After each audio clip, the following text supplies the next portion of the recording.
저는 올해 75세가 된 이영자입니다. 사람들은 저를 보고 팔자 좋은 노인네라고 했습니다.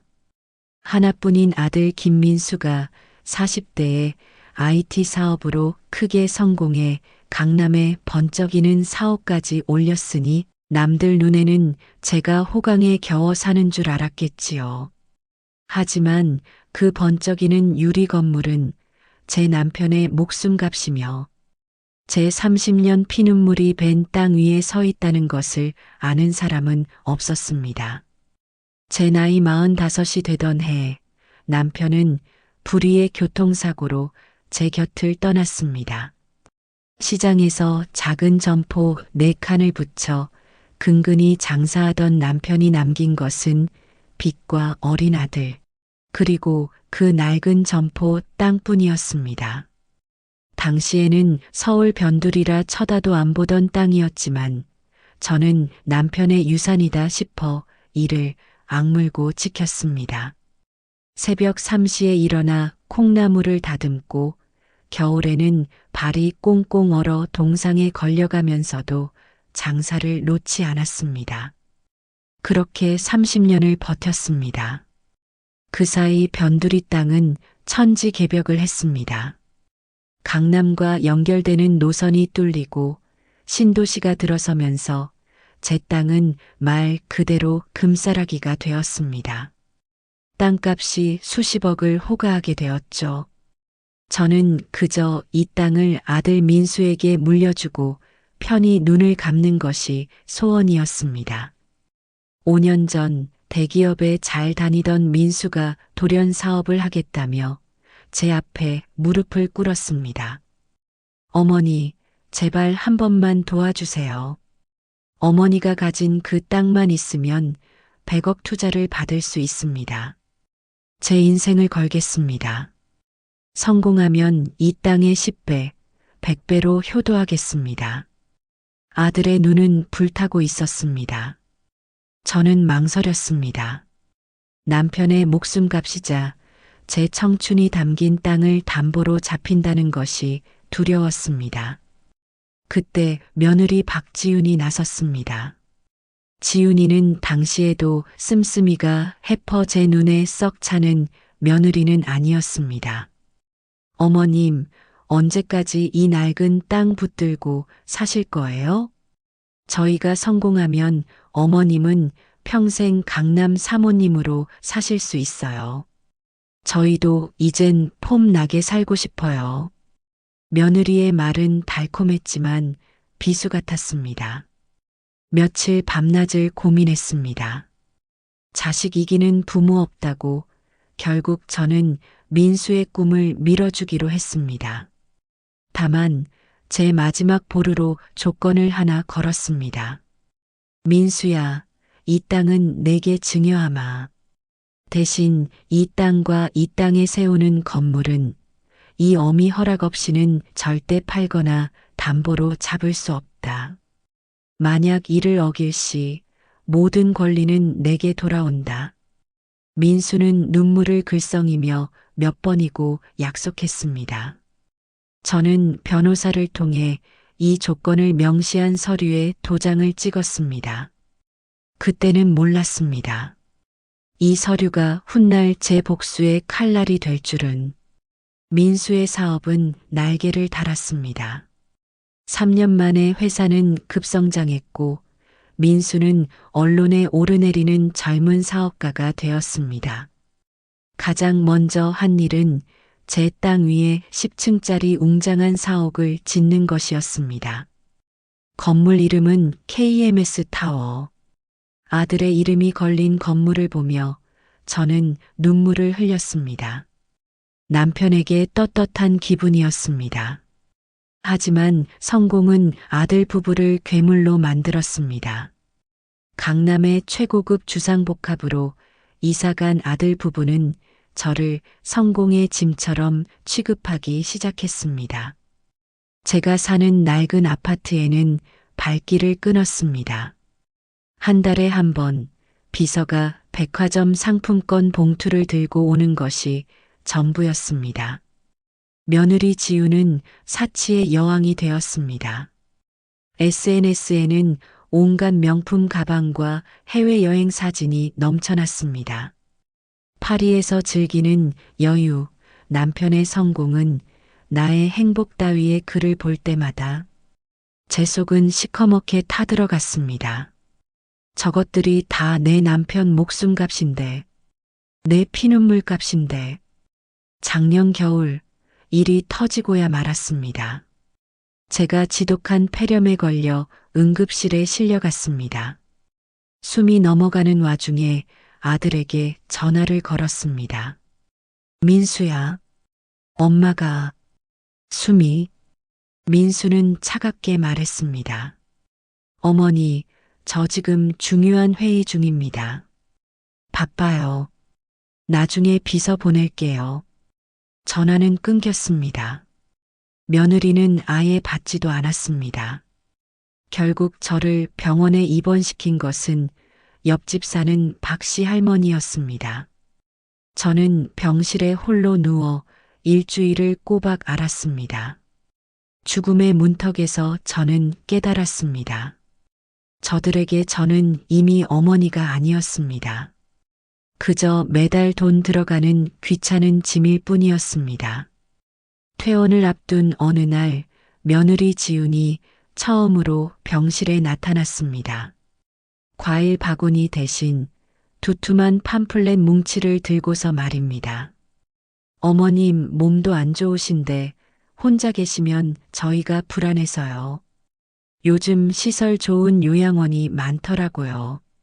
여기가 VVIP 병동이라 전문 간호사가 24시간 돌봐준대요. 그게 어머님에게도 저희에게도 최선이죠. 며느리의 말은 정중했지만 그 눈빛은 제발 좀 꺼져달라는 경멸로 가득했습니다. 제 피눈물로 지은 사옥의 주인들이 이제는 저를 병든 개 취급하며 요양원에 가두려 하고 있었습니다. 억장이 무너졌습니다. 분노가 온몸을 떨게 했습니다. 하지만 저는 그 자리에서 아무 말도 하지 않았습니다. 그저 힘없이 고개를 끄덕였습니다. 그래, 너희가 그렇다면 그게 좋겠구나. 지우는 제 순순한 태도에 안심한 듯 미소를 지었습니다. 하지만 그것은 수능이 아니었습니다. 지옥에서 돌아온 어미의 피 맺힌 복수를 위한 위장이었습니다. 저는 퇴원 후 그들의 제안대로 순순히 그 VVIP 요양원이라는 곳으로 들어갔습니다. 그곳은 감옥이었습니다. 그리고 그 감옥에서 저는 조용히 칼을 갈기 시작했습니다. 저는 몰래 변호사를 선임했습니다. 5년 전 민수에게 땅을 증여할 때 걸었던 처분 금지 조건 서류를 들고서 말입니다. 그리고 변호사를 통해 충격적인 사실을 알게 되었습니다. 민수는 사옥을 짓는 과정에서 제 허락 없이 그 땅과 건물을 통째로 담보 잡아 무려 300억 원에 달하는 대출을 받았습니다. 제게는 사업 확장 자금이라 했지만 변호사가 알아본 바에 따르면 상당 금액이 며느리 지훈의 사치와 불필요한 해외 투자에 흘러 들어갔습니다. 그들은 저를 요양원에 가두고 제게 남은 마지막 권리마저 완벽하게 빼앗으려 했던 것입니다. 분노로 피가 거꾸로 솟았습니다. 변호사님, 저것들을 패가망신시켜 주세요. 아들이 평생을 바친 그 사옥을 제가 뺏어야겠습니다. 그 건물이 저의 무덤이 될 뻔했으니 이제 저것들의 무덤이 되어야지요. 변호사는 제게 근저당권이라는 카드를 제시했습니다. 이미 복잡하게 얽힌 사옥의 채무관계 속에서 법적으로 가장 확실하게 폭탄을 터뜨릴 방법이었습니다. 어머님, 이미 수백억의 대출이 있지만 어머님의 최초 조건을 위반한 것이 명백합니다. 어머님의 지분과 권리를 근거로 가장 우선순위가 되는 근저당을 설정할 수 있습니다. 저는 요양원 독방에서 조용히 모든 서류를 준비했습니다. 며느리가 효도 선물이라며 던져준 돋보기로 복잡한 법률 서류들을 밤새 읽고 또 읽었습니다. 제가 설정한 금액은 딱 10억 원. 300억 대출에 비하면 턱없이 작은 금액이었습니다. 하지만 이 10억은 사옥 전체를 무너뜨릴 뇌관이었습니다. 어미의 사랑을 담보로 배신을 저지른 아들 부부의 파멸을 기다리며 저는 요양원 창밖을 바라보았습니다. 그들의 성공의 상징인 KMS 타워가 저 멀리 보였습니다. 민수야, 지훈아, 너희가 나에게 준 절망의 크기만큼 이 어미가 너희에게 경멸과 파멸을 안겨주마. 요양원에서의 생활은 살아있는 지옥이었습니다. VVIP 병동이라는 이름이 무색하게, 그곳은 소독약 냄새와 노인들의 공허한 신음으로 가득 찬 곳이었습니다. 며느리 지우는 한 달에 한 번 요양원 비용을 결제했다는 문자 메시지만 틱 보낼 뿐 코빼기도 비치지 않았습니다. 아들 민수는 바쁘다는 핑계로 전화 한 통 없었습니다. 그들은 제가 이 비싼 감옥에서 조용히 늙어 죽기만을 바라는 것 같았습니다. 저는 매일 정해진 시간에 산책을 나갔습니다. 하지만 제 발걸음이 향한 곳은 공원이 아닌 요양원 근처의 작은 변호사 사무실이었습니다. 저는 제 명의로 된 마지막 적금을 깨어 변호사 비용과 작업에 필요한 자금을 마련했습니다. 변호사님, 정말 이 10억으로 그 300억짜리 건물을 무너뜨릴 수 있는 겁니까? 제 물음에 변호사는 확신에 찬 목소리로 답했습니다. 어머님, 돈의 액수가 중요한 게 아닙니다. 이 10억은 어머님께서 조건부 증여를 하셨다는 가장 강력한 증거이자 권리입니다. 민수 씨는 어머님의 처분 금지 조건을 정면으로 위반했습니다. 그가 은행에서 300억을 대출받은 순간 그는 이미 어머님과의 계약을 파기한 겁니다. 우리가 이 10억에 대한 권리를 주장하며 임의 경매를 신청하는 순간 법적으로 이 10억은 다른 300억 대출보다 최우선 변제 대상이 될 수 있습니다. 더 중요한 것은 KMS 타워에 경매 딱지가 붙는다는 사실 그 자체입니다. 변호사의 말은 차가웠지만 든든했습니다. 그는 덧붙였습니다. 은행들은 건물이 경매에 넘어간다는 소식을 들으면 즉시 나머지 300억 대출금도 상환하라고 압박을 시작할 겁니다. 민수 씨 회사는 한 번에 무너질 수 있습니다. 이게 바로 도미노입니다. 저는 제 손으로 아들의 사업체에 도미노의 첫 번째 조각을 밀어넣기로 결심했습니다.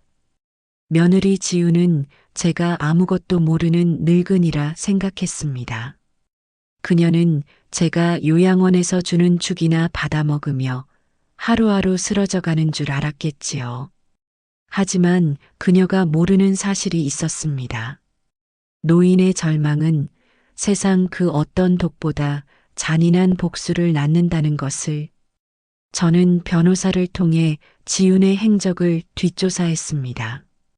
결과는 상상 이상이었습니다. 지훈은 민수가 대출받은 300억 중 수십억을 빼돌려 법인 명의로 리스한 고급 외제차를 서너 대씩 굴리고 있었으며 심지어는 친정 식구들 명의로 작은 상가까지 사들였습니다. 그 돈이 어떤 돈인데 내 남편의 목숨값이고 내가 30년 동안 새벽 시장에서 피땀 흘려번 돈인데 그것을 저 뱀 같은 며느리가 제 입속을 채우는 데 썼다는 사실에 남은 일말의 동정심마저 사라졌습니다. 저는 더 이상 민수를 아들이라 생각하지 않기로 했습니다. 그는 그저 내 땅을 훔쳐간 사기꾼일 뿐이었습니다.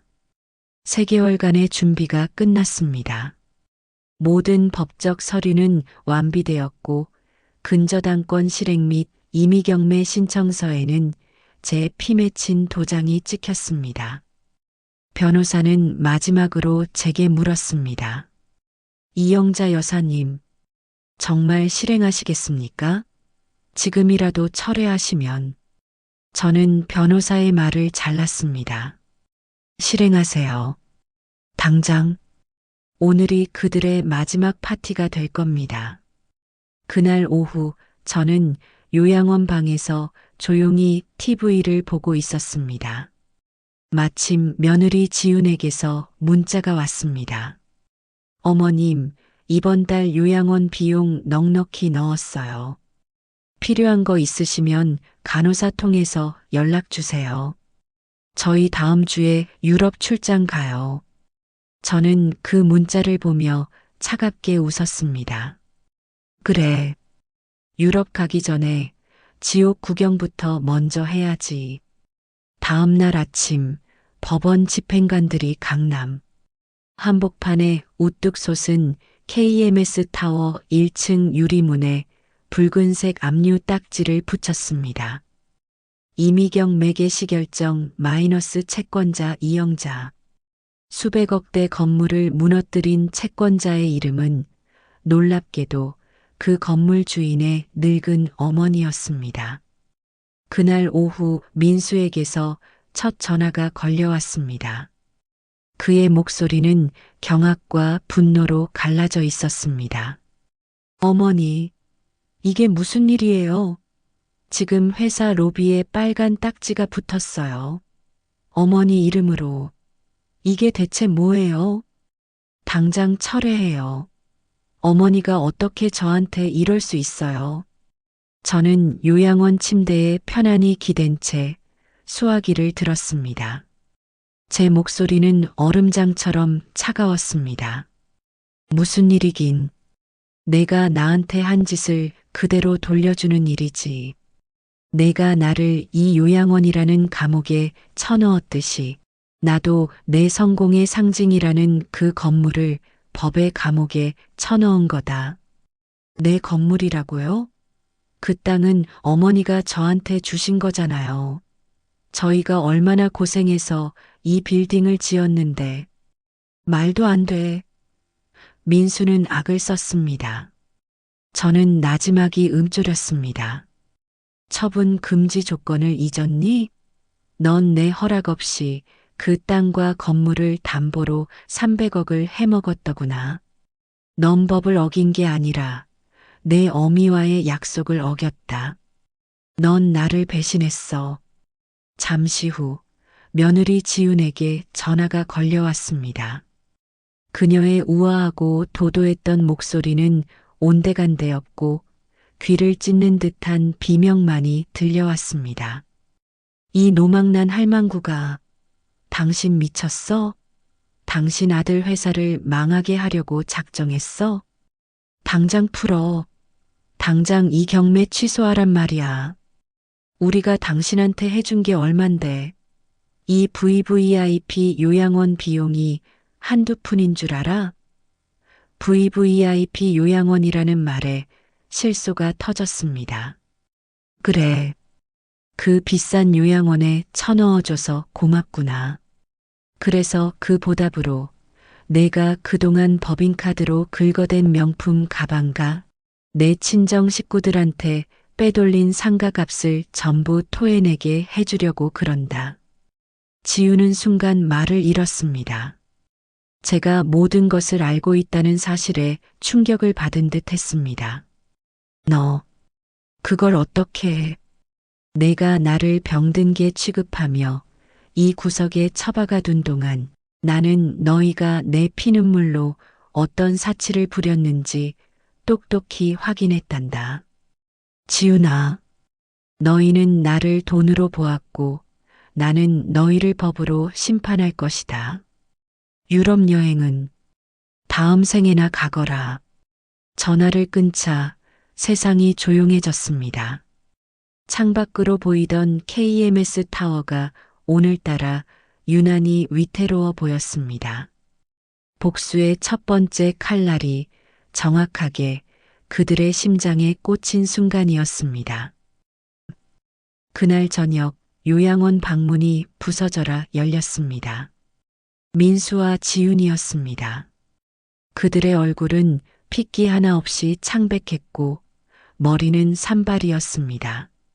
몇 시간 전까지 강남의 성공한 사업가 부부였던 모습은 온데간데 없었습니다. 민수는 제 앞에 무릎을 꿇고 울부짖었습니다. 어머니, 제가 잘못했어요. 제발 4억만은, 이 4억은 제 전부예요. 이게 경매로 넘어가면 우리 회사 당장 부도예요. 직원 200명이 길바닥에 나앉아요. 어머니, 제발 한 번만 용서해 주세요. 저는 그를 외면하지 않았습니다. 대신 그의 눈을 똑바로 쳐다보며 말했습니다. 민수야, 5년 전 내가 이 땅을 달라고 내 앞에 무릎 꿇었을 때 나는 내 꿈을 보았다. 하지만 지금 내가 이 4억을 살려달라고 내 앞에 무릎 꿇었을 때 나는 내 탐욕과 배신만 보인다. 직원 200명? 내가 내 어미를 이 차가운 요양원에 버릴 땐 내 어미의 남은 인생은 생각지도 않았느냐? 넌 이미 가장 중요한 사람을 버렸어. 며느리 지우는 명품 핸드백을 바닥에 내동댕이 치며 히스테리컬하게 소리쳤습니다. 이 할망구가 노망이 나도 단단히 났어. 우리가 당신한테 얼마나 잘했는데. 당신이 우리 민수 씨 인생을 망치고 있어. 저 건물은 우리 전부라고. 당신이 뭔데? 그걸 뺏어가. 저는 지윤의 그 값비싼 핸드백을 발끝으로 툭 걷어찼습니다. 내 전부? 내 전부는 그 핸드백 아니었니? 내가 SNS에 자랑하던 그 외제차, 그 유럽 여행 아니었어? 그게 다 어디서 난 돈인데. 내 남편 목숨과 내 30년 피눈물로 산 것들이다. 내가 감히 내 것을 탐내. 지우는 바닥에 주저앉아 악을 썼습니다. 고소할 거야. 당신 치매라고, 정신병자라고 내가 증언할 거야. 재산 다 뺏을 거야. 그 말에 저는 오히려 웃음이 났습니다. 해봐라. 내 변호사가 내가 그동안 법인카드로 긁어댄 명품 내역서, 내 친정으로 빼돌린 부동산 계약서까지 전부 준비해 뒀단다. 횡령죄로 먼저 검찰청에 불려갈 건 너일 게다. 내가 나를 치매로 몰기 전에 내가 먼저 철창 신세를 지게 될 거란 말이다. 지윤의 얼굴이 하얗게 질렸습니다. 그제야 제가 모든 것을 준비했다는 것을 깨달은 모양이었습니다. 민수는 제 다리를 붙잡고 통곡했습니다.